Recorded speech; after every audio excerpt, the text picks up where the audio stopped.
राधे राधे। माघ मास के महात्म्य का 8वां अध्याय। यमदूत कहने लगा कि तुमने बड़ी सुंदर वार्ता पूछी है। यद्यपि मैं पराधीन हूँ, फिर भी तुम्हारे स्नेहवश अपनी बुद्धि के अनुसार बतलाता हूँ। जो प्राणी काया वाचा और मनसा से कभी दूसरों को दुख नहीं देते, वे यमलोक में नहीं जाते।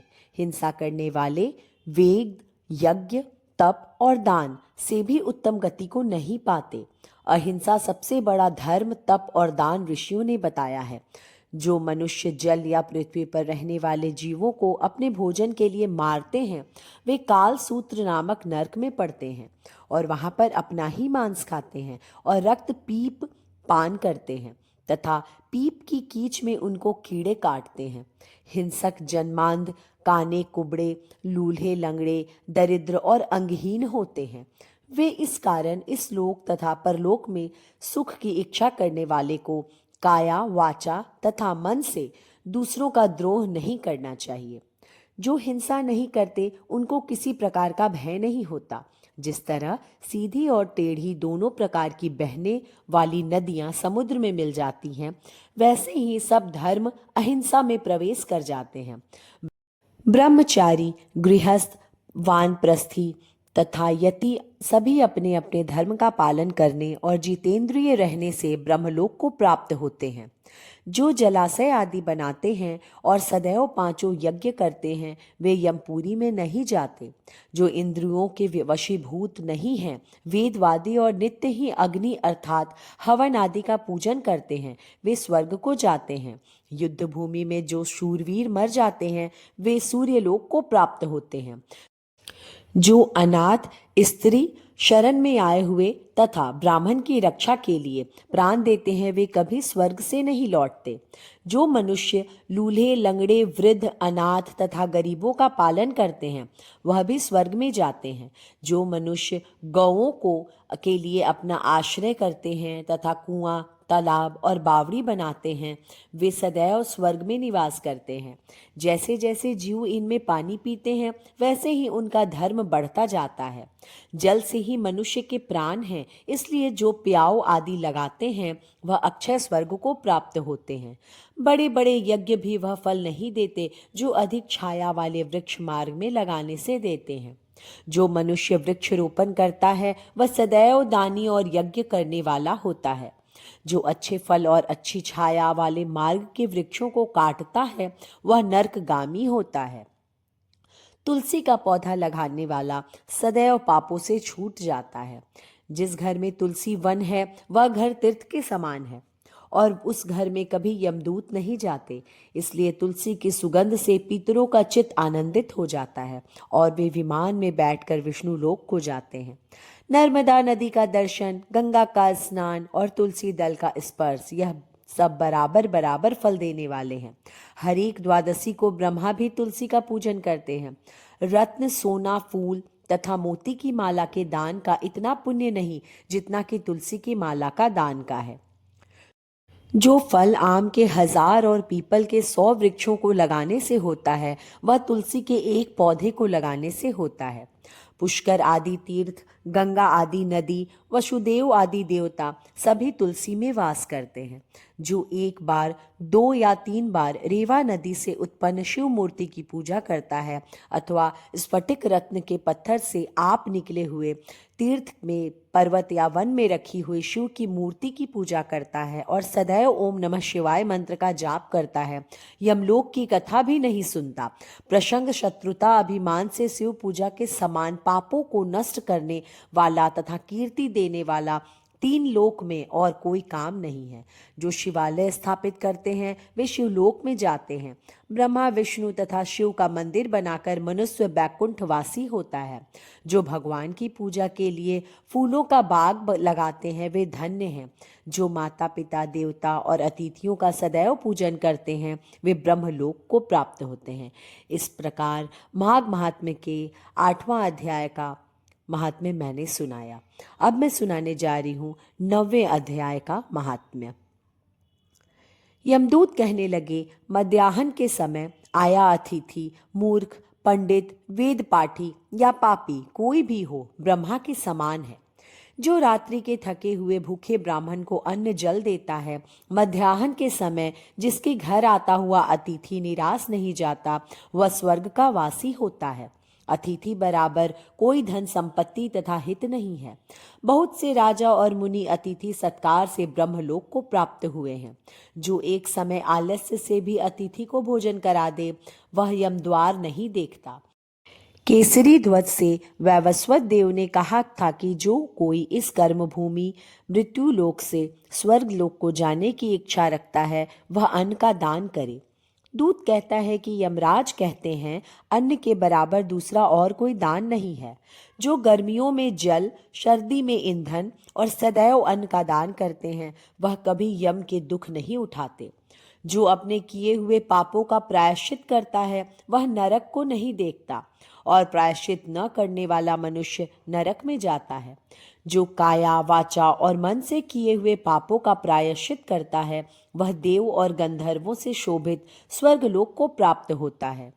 जो नित्य ही व्रत, तप, तीर्थ करते हैं और जितेंद्रिय हैं, वह भयंकर यम को नहीं देखते। नित्य धर्म करने वाला दूसरे को अन्न, भोजन और दान त्याग दे। नित्य स्नान करने से बड़े बड़े पाप का नाश होकर यम को नहीं देखता। बिना स्नान पवित्रता कैसे हो सकती है? जो मनुष्य पर्व के समय चलते जल में स्नान करते हैं, वह बुरी योनि नहीं पाते, न ही नरक में जाते हैं। माघ मास के प्रातः स्नान करने वाले मनुष्यों को नियम पूर्वक तिल पात्र और तिल कमल का दान करना चाहिए। यमदूत कहते हैं कि हे विकुंडल, पृथ्वी, सोना, गौ आदि परम दान करने वाले स्वर्ग से नहीं लौटते। बुद्धिमान पुण्यतिथियों, व्यतिपात, संक्रांति आदि को थोड़ा सा दान करके भी बुरी गति को नहीं प्राप्त होता। सत्यवादी, मौन रहने वाला, मीठा बोलने वाला, क्षमाशील, नीतिवान, किसी की निंदा न करने वाला, सब प्राणियों पर दया करने वाला, पराये धन को तृण के समान समझने वाला मनुष्य कभी नर्क को नहीं भोगता। इस प्रकार माघ मास के महात्म्य का 9वां अध्याय समाप्त हुआ। माघ मास के महात्म्य का 10वां अध्याय। यमदूत कहने लगे कि हे वैश्य, एक बार भी गंगा जी में स्नान करने से मनुष्य सब पापों से छूटकर अत्यंत शुद्ध हो जाता है। जो मनुष्य गंगा जी को दूसरे तीर्थों के समान समझता है, वह अवश्य नरक में जाता है। भगवान के चरणों से उत्पन्न हुई गंगा जी के पवित्र जल को श्री शिव जी अपने मस्तक में धारण करते हैं। वह ब्रह्मा जो संदेह रहित प्रकृति से अलग और निर्गुण है, ब्रह्मांड में उसकी समानता किससे हो सकती है? गंगा जी का नाम हजारों योजन दूर से ही लेने वाला नरक में नहीं जाता, इसलिए मनुष्य को अवश्य में गंगा जी में स्नान करना चाहिए। हे वैसे, जो ब्राह्मण दान लेने का अधिकारी होकर भी दान नहीं लेता, वह आकाश के नक्षत्रों में चंद्रमा के समान है। जो कीचड़ से गौ को निकालता है, जो रोगी की रक्षा करता है, या जो गौशाला में मरता है, वह आकाश में तारा होता है। प्राणायाम करने वाले मनुष्य सदैव उत्तम गति को प्राप्त होते हैं। प्रातः के समय स्नान के पश्चात जो 16 प्राणायाम करते हैं, वह घोर पापों से बच जाते हैं। जो पराई स्त्री को माता समान मानते हैं, वह यम की यातना को नहीं भोगते। जो मन से भी कभी पर स्त्री का चिंतन नहीं करता, वह दोनों लोकों को अपने अधीन करता है। जो पराये धन को मिट्टी के समान समझता है, वह स्वर्ग में जाता है। जिसने क्रोध को जीत लिया, मानो उसने स्वर्ग को ही जीत लिया। जो माता पिता की सेवा देवता तुल्य करता है, वह यमद्वार नहीं देखता। जो गुरु की सेवा करते हैं, वह ब्रह्मलोक को प्राप्त होते हैं। शील की रक्षा करने वाली स्त्री धन्य है। शील भंग करने वाली स्त्री यमलोक जाती है। जो वेदों और शास्त्रों को पढ़ते हैं, या पुराण और संहिता पढ़ते हैं और सुनते हैं तथा दूसरों को सुनाते हैं, जो स्मृति का व्याख्यान और धर्मशास्त्र समझते हैं, या जो वेदांत में लीन रहते हैं, वह पाप रहित होकर ब्रह्मलोक को प्राप्त होते हैं। जो अज्ञानियों को वेद शास्त्र का ज्ञान देते हैं, जो देवताओं में पूजे जाते हैं, यमदूत ने कहा कि हे वैश्य, श्रेष्ठ यमराज ने हमको वही आज्ञा दे रखी है कि तुम किसी वैष्णव को मेरे पास मत लाओ। हे वैश्य, पापी लोगों को इस संसार रूपी नर्क को पार करके भगवान की भक्ति के सिवाय दूसरा कोई उपाय नहीं। भगवान की भक्ति न करने वाले मनुष्य को चांडाल के समान समझना चाहिए। भगवान के भक्त अपने माता पिता दोनों के कुलों को तार देते हैं और उनका नरक में नहीं रहने देते। और जो मनुष्य वैष्णव का भोजन करते हैं वे भी भगवान की कृपा से श्रेष्ठ गति को प्राप्त होते हैं। बुद्धिमान को सदैव वैष्णव का अन्न खाना चाहिए। इससे बुद्धि पवित्र होकर मनुष्य पाप नहीं करता। गोविंदाय नमः इस मंत्र का जाप करता हुआ जो मनुष्य मृत्यु को प्राप्त होता है वह परम धाम को प्राप्त होता है, इसमें कोई संदेह नहीं है। जो ओम नमः भगवते वासुदेवाय द्वद्वाक्षर मंत्र या ओम नमो नारायणाय अष्टाक्षर मंत्र का जाप करता है उसकी ब्रह्मा हत्या इत्यादि बड़े पाप नष्ट हो जाते हैं। इस प्रकार माघ महात्म्य का 10वां अध्याय संपन्न हुआ। अब मैं माघ मास के महात्म्य का 11वां अध्याय कहती हूँ। यमदूत कहने लगा कि हे वैश्य, मनुष्य को सदैव शालिग्राम की शिला में तथा वज्र या कीट गोमती चक्र में भगवान वसुदेव का पूजन करना चाहिए, क्योंकि सब पापों को नाश करने वाले, सब पुण्यों को देने वाले तथा मुक्ति प्रदान करने वाले भगवान विष्णु का इसमें निवास होता है। जो मनुष्य शालिग्राम की शिला या हरि चक्र में पूजन करता है वह अनेक मंत्रों का फल प्राप्त कर लेता है। जो फल देवताओं को निर्गुण ब्रह्मा की उपासना में मिलता है वही फल मनुष्य को भगवान शालिग्राम का पूजन करने से यमलोक को नहीं देखने देता। भगवान को लक्ष्मी जी के पास अथवा बैकुंठ में इतना आनंद नहीं आता जितना शालिग्राम की शिला या चक्र में निवास करने में आता है। स्वर्ण कमल युक्त करोड़ों शिवलिंग के पूजन से इतना फल नहीं मिलता जितना एक दिन शालिग्राम के पूजन से मिलता है। भक्ति पूर्वक शालिग्राम का पूजन करने से विष्णु लोक में वास करके मनुष्य चक्रवर्ती होता है। काम, क्रोध, लोभ, मोह, अहंकार से युक्त होकर भी मनुष्य शालिग्राम का पूजन करने से बैकुंठ में प्रवेश करता है। जो सदैव शालिग्राम का पूजन करते हैं वह प्रलय काल तक स्वर्ग में वास करते हैं। जो दीक्षा, नियम और मंत्रों के चक्र में बलि देता है वह निश्चय करके विष्णु लोक को प्राप्त होता है। जो शालिग्राम के जल से अपने शरीर का अभिषेक करता है वह मानो संपूर्ण तीर्थों में स्नान करता है। गंगा, रेवा, गोदावरी सबका जल शालिग्राम में वास करता है। जो मनुष्य शालिग्राम की शिला के सन्मुख अपने पिता का श्राद्ध करता है उसके पितर कई कल्प तक स्वर्ग में वास करते हैं। जो लोग नित्य शालिग्राम की शिला का जल पीते हैं उनके हजारों बार पंचगव्य पीने से क्या प्रयोजन। यदि शालिग्राम की शिला का जल पिया जाए तो सहस्त्रों तीर्थ करने से क्या लाभ। यहाँ जहाँ पर शालिग्राम है वह स्थान तीर्थ के समान ही है। वहाँ पर किए गए संपूर्ण दान होम करोड़ों गुना फल को प्राप्त होता है। जो एक बूंद भी शालिग्राम का जल पीता है वह माता के स्तनों का दुग्ध पान नहीं करता, अर्थात गर्भाशय में ही नहीं आता। शालिग्राम शिला में जो कीड़े मकोड़े एक कोस के अंतर पर मरते हैं वह भी बैकुंठ को प्राप्त होते हैं।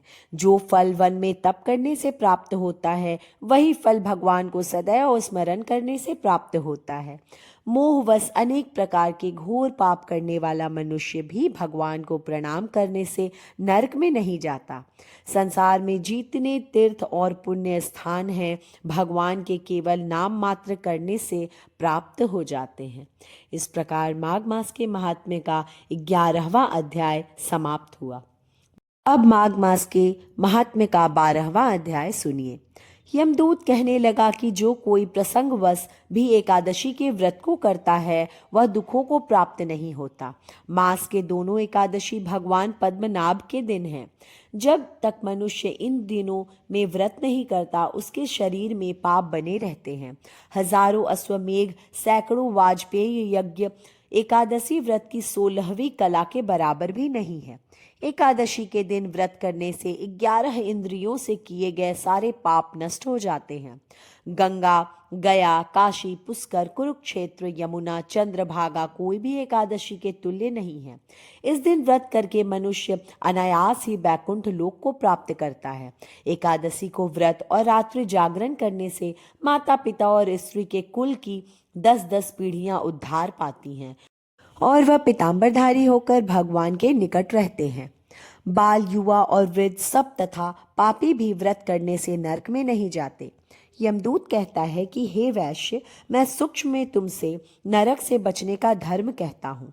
मन, कर्म और वचन से प्राणी मात्र का द्रोह न करना, इंद्रियों को वश में रखना, दान देना, भगवान की सेवा करना, नियम पूर्वक वर्णाश्रम धर्म का पालन करना, इन कर्मों के करने से मनुष्य नरक से बचा रहता है।